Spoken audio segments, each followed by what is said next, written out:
Hey, what's up? Hope everyone's having a great day and is ready for another video. So today we got a technical analysis on Jason Tunks. This is him in the NCAA. He is the Canadian national record holder at, I believe, 67.88 meters.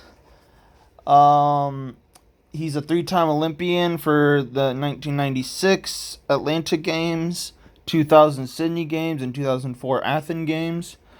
He only advanced to the final in 2000, but, still a three-time Olympian. And I'm pretty sure, I forget, I think he might have won one or two national titles for the NCAA, or NCAA titles. Although I'm sure he won a bunch of Canadian nationals as well, considering he's the record holder. But I wanted to make a video on him because I just really like his technique. A lot of the videos I found of him as a pro weren't really at the best angles. They were like cut off his like only showed this and up and stuff, and they wouldn't just focus on just the back view of the whole throw. But really, honestly, his technique kind of didn't really change that much, like that drastically. So I think this is still a great picture of what he was doing. He was already Olympian by this point, because this was in 97 and he made it to the 96 game, so he was already Olympian. So obviously his technique was good, even at this point. So I'm pretty sure he threw over like 65 or 64 meters in college as well. I'm pretty sure he was definitely over 60-meter thrower in college. So that right there is pretty good. I forget which college he went to, but you guys can just do that research, because unlike my underrated throwers series, I just focus on just the analysis. I don't really discuss the career and all that. I'm just giving you a little overview of who he is and stuff. So he also competed in several world championships. I remember distinctly in 97 and 95, I believe. I know definitely 97. Pretty sure 99. And I think 2005 Worlds, 2003 probably. Yeah. So multiple time worlds, and I know he made the final in 95 and 97 and 2005.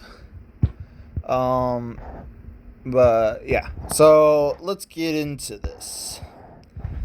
So right off the bat, I think this is at the NCAA finals. Oh yeah, NCAA championships. And I think he actually won this. I think so.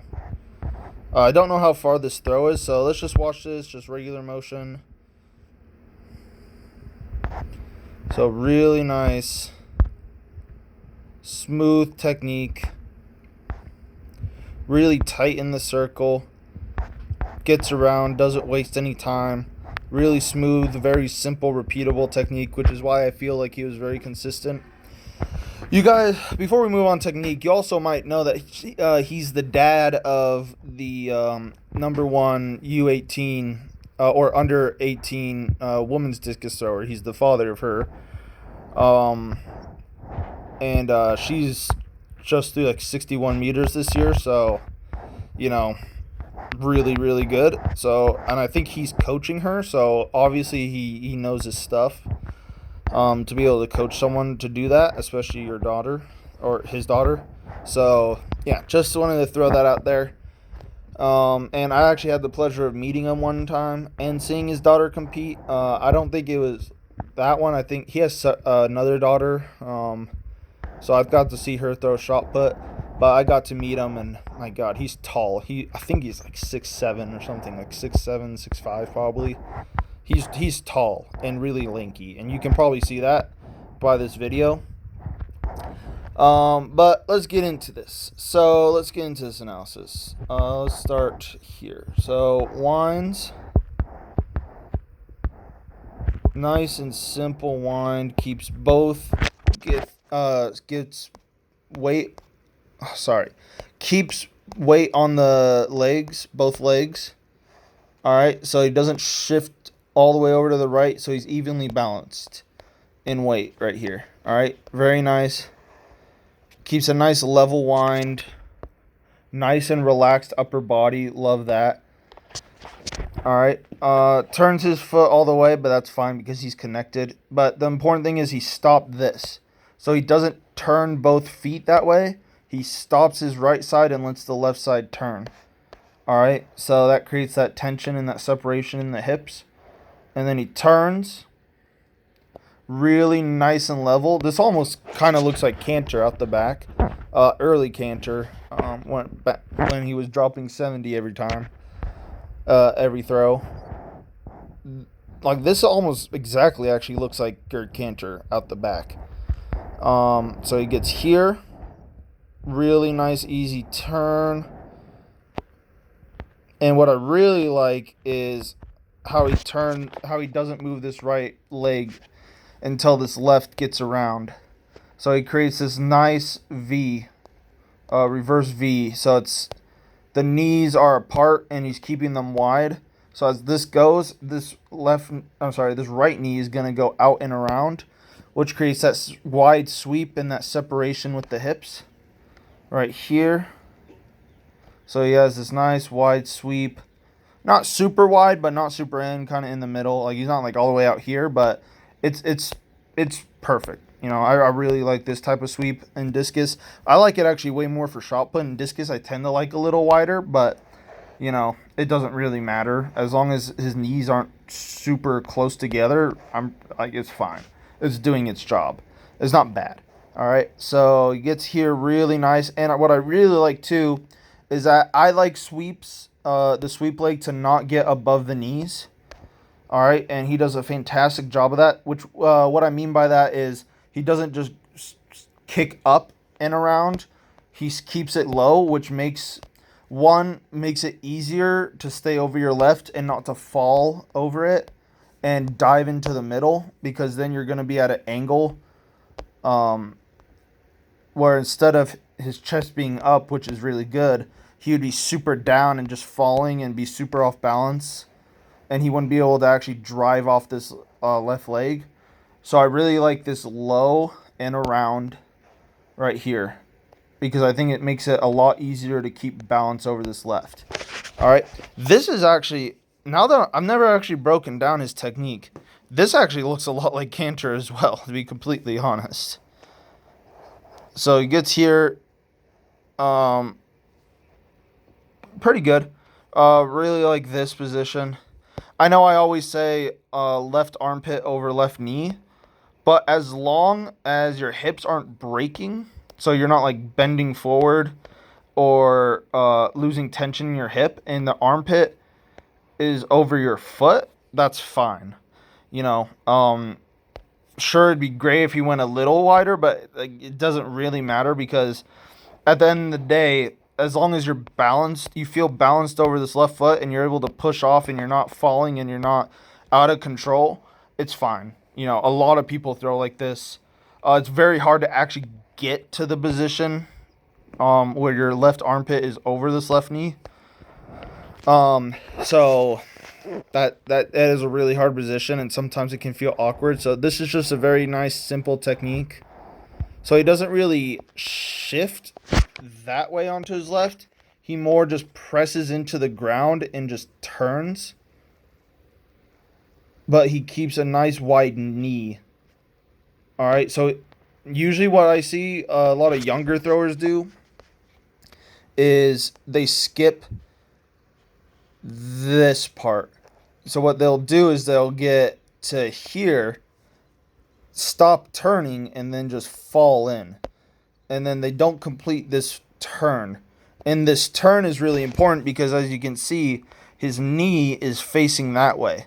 So what I see a lot of young people do, a lot of younger throwers and intermediate throwers even, is I see right here, I see that they get like here. All right, and then they just stop turning their left foot, and then they let their sweep leg try and get them around. So it creates a really weird, uncoordinated, like not fluid throw at all. So that's something to focus on. So as you can see, like he doesn't turn his left foot all the way, but at least it's facing forward. And the big thing is, because a lot of people do this, especially in discus, is they don't turn their left foot all the way out the back. It's a stylistic thing.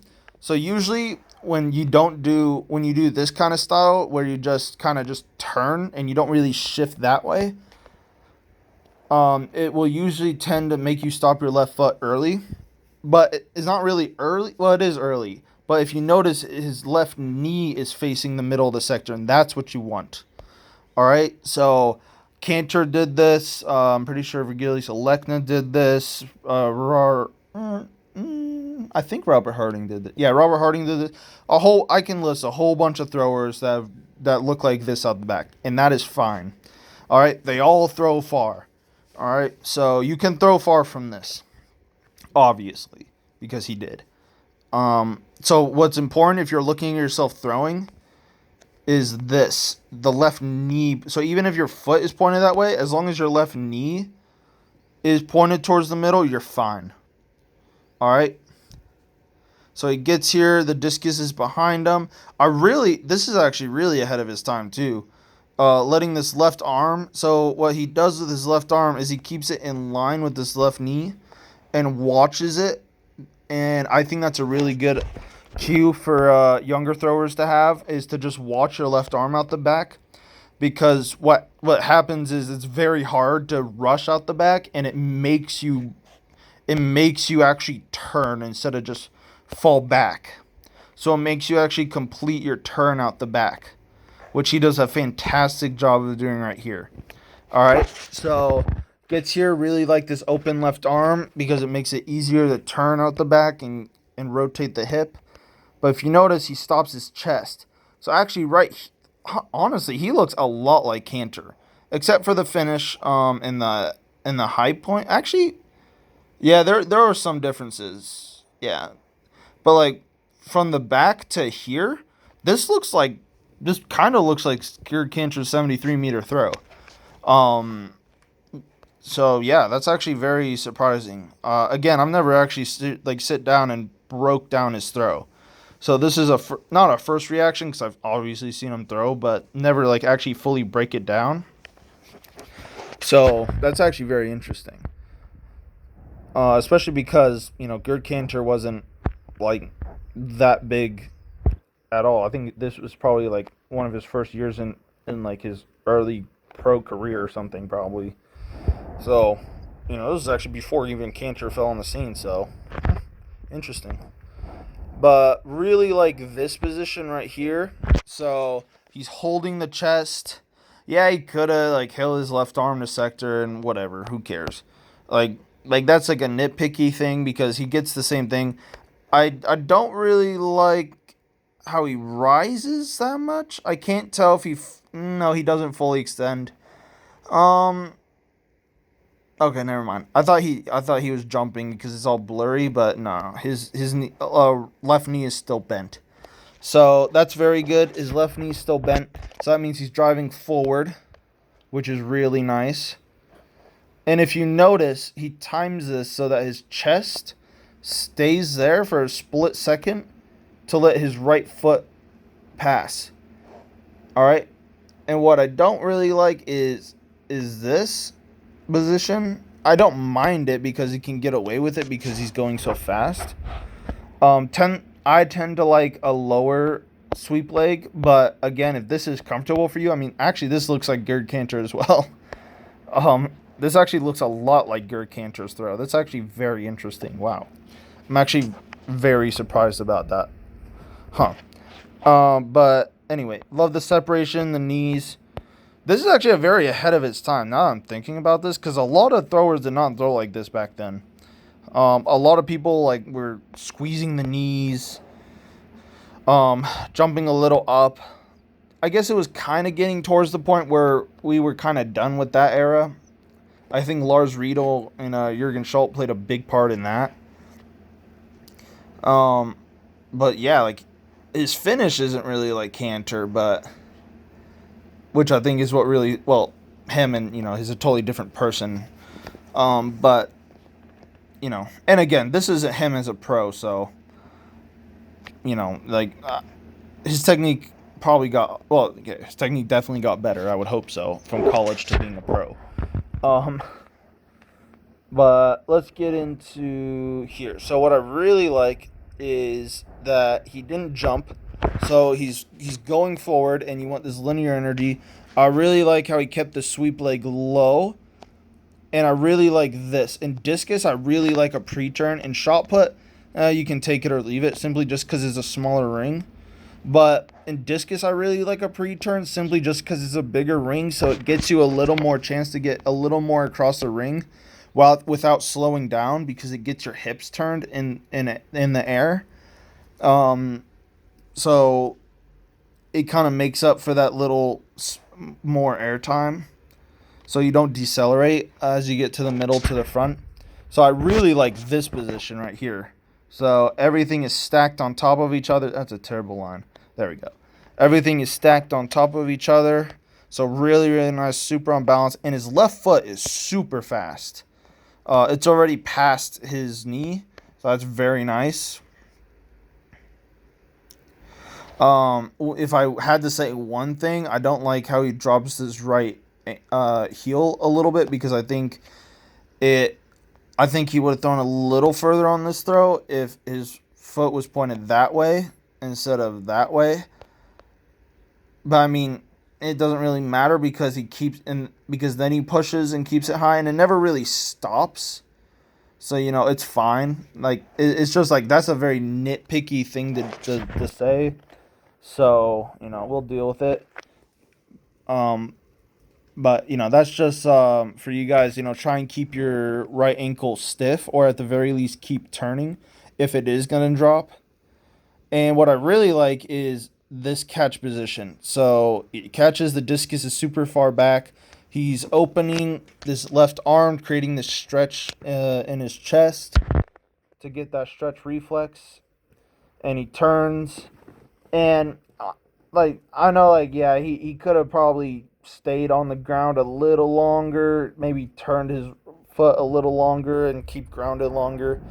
But, I mean, it doesn't, he still pushes against the ground, gets his hip all the way into it. So, it doesn't really matter. Like, Cantor did this, you see this a lot more in discus, because the release just happens. It's just different mechanics, simply because it just weighs less. So you don't really see very many people have a Krauser or a Fabry, right foot in discus. They kind of just push and rotate. You do see some people, but for the most part, they kind of just do this. So, but what's really nice is this block. So a difference between him and Cantor, and I'm sorry that I'm comparing him to Cantor so much, but I'm just notice so many similarities that I've never noticed before, ever, in his technique. So a thing that is different is Cantor keeps a very long left arm and really transfers forward a lot better, I feel. He kind of raises just a little bit and doesn't get out as much as Cantor on the discus, but that's a very nitpicky thing as well. He's still, it's not like he's falling back or anything. Like, he is getting out. I'm just saying, his technique isn't as great as what I consider the second or first greatest discus thrower of all time. My bad. But, I mean, especially because, he's in college. So, the fact that I'm even comparing him to Gerd Cantor is honestly a compliment to him. So, yeah. But, what I really like, too, is this block arm. That's fine. A lot of people really like this bent left arm. Like a Lars Riedel, Virgilius Alekna. A lot of people tend to throw with this. It's fine. Long left arm, not chicken wing, but left arm kind of in. It doesn't really matter as long as this is long. And I know it's really blurry because this was a video in the So I was about to say 1970s. Sorry, 1997. So, it's a little blurry, so it's hard to see what his arm's doing and the discus is doing. You can kind of see it a little. But, yeah, if you notice right here, so he's here, turns all the way through, and the discus still in his hand while his hips are that way. and then he just holds his block. So his block's very nice. So a nice flat heel on the ground. So he's not jumping up in the air. So he just stays grounded and just turns through that. So that's really nice. I think a little high of a release, but again, he actually had a pretty high orbit as well. So he is following his orbit. So, that it doesn't really matter as long as you follow your orbit. I will say if it was super windy outside, this might be a bad release angle. Just saying, just because, if you throw really high and it's windy outside, it's bad news. It's gonna catch the wind and just make it just go way too much in the air. So just keep that in mind if you're throwing in heavy wind. Lower your release angle a little bit, and it will catch the wind and make it go further. All right. That's if it's a headwind. If it's a tailwind, you want to release it a little higher to avoid that wind a little bit more. Because the tailwind is going to want to push the discus down, so you want to release it a little higher. So this would be a great release in tailwind. So yeah, it doesn't really look that windy at all. In fact, it looks a little rainy.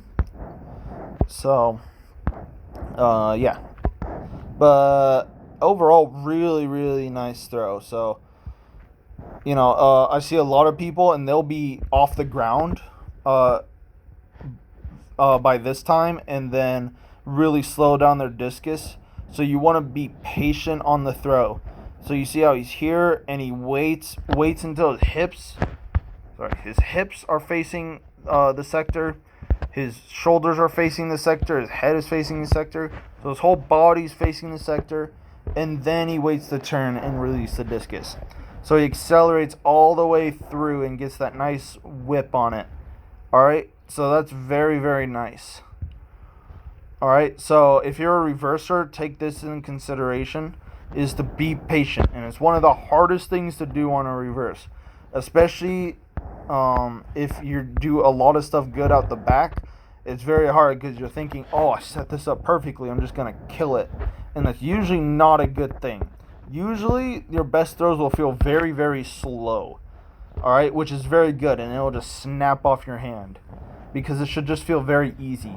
So take that as a lesson for all you beginners and stuff who have really bad problems, like jumping on your reverse or forcing a reverse. The reverse, and again, I made a whole video on how to reverse, but just to drum home the point, the reverse comes from turning all the way through. He's basically doing a non-reverse here. And then he just kind of slides through. So the non-reverse reverse. So he's not jumping. He does a non-reverse and just keeps turning his hip, and then he just slides through. All right. So yeah. So keep that in mind. Make sure you turned all the way. So he does a really nice job of that, of not missing. Oops. Whoa. Okay. Not missing this turn out the back, and then not missing this turn in the front. So really nice patience from the back to the middle to the front. And overall, just standard technique. Like if I had an athlete who threw like this, I'd be ecstatic to have an athlete that had this kind of technique. So yeah. Hope you guys like this video. Thanks for watching. If you guys want me to make a video on just anybody, a review of any thrower, I can do that. If you guys want me to make a video on technique, I can do that, or a specific question you had about technique, I can do that. So yeah, thanks you all for watching, and have a great day.